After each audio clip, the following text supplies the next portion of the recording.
Greetings. It's a little weirdly lit, but whatever. Well, I'm always lit. Oh!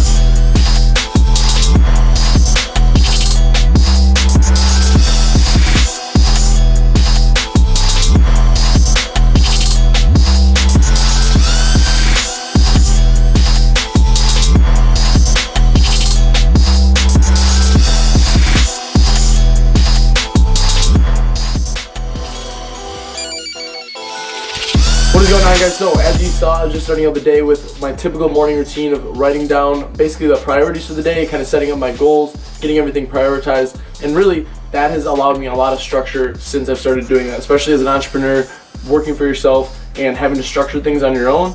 It makes a world of difference, especially not feeling all bogged down inside your head. So I highly recommend that, especially for those of you who feel like you don't have enough time. You probably do, just need to prioritize a little bit better. But anyways, we're about to head to the gym. We got Mark behind the camera here again. We're gonna go do a chest and back workout. It's gonna be pretty fun. I think you guys are gonna enjoy this. We're gonna do a little bit of edit like we did last time, and then we'll go into a little bit more of a commentary explaining things. So hopefully you guys enjoy it. We'll talk to you when we get to the gym.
Take 426. Now rolling. Alright, what is going on, guys? So as you can see, we're done with the workout, and believe it or not, we just filmed, well, I just tried to film this thing, the whole thing, and I did, but wasn't recording. So anyways, take two. We are going to start out just explaining the workout, as you can see, got into it with a little bit of a warm-up. I don't get too much into the warm-ups in general when it comes to my warm-ups during any lift. I really like to stick to just general routine that I'll do full body, and then I'll get more specific based on whatever movement I'm doing. I do have a video that I will either link below, or you guys can just search on my channel if you're looking for more specifics on my warm-up, but just take a look at that, like I said. So doing a little bit of trap stretching, loosen up the traps a little bit. That's something I like to do with the barbell, and then moved right into the first movement of the day. So we started out with dumbbell incline, and dumbbell incline was something that, or it is something that I've been sticking with consistently here for quite a bit of time. The reason being is, when it comes to hypertrophy in general, guys, you have to remember that the engagement is very important, if not the most important thing. If you're not engaging the muscle groups that you want, yes, the amount of load that you're able to use, the weight itself, like you'd be able to push more weight on a barbell incline, that's great, and in theory that makes sense, but in practicality, you have to understand whatever you're feeling the most of. If I'm feeling barbell bench incline, like I'm talking about here, in my front delts, and I'm not feeling it in my chest, then there's something missing there that I need to kind of reevaluate and switch. So dumbbell incline feels a lot better to me, so I'm sticking with that, and that's kind of what we started things out here with. Noticed a lot of benefits to my upper chest, which is something I've really been focusing on. So then we moved on to just some basic pull-ups, just a pronated grip pull-up, and from there we went on to a machine incline, which I've really been liking. And I'm actually using a neutral grip here, which is something you might think would hit a little bit more of the triceps typically, but since you're actually able to bring your hands together with the machine based on the actual track the machine takes you on, which is really awesome, you're able to almost fully shorten the pec, much like a hex press.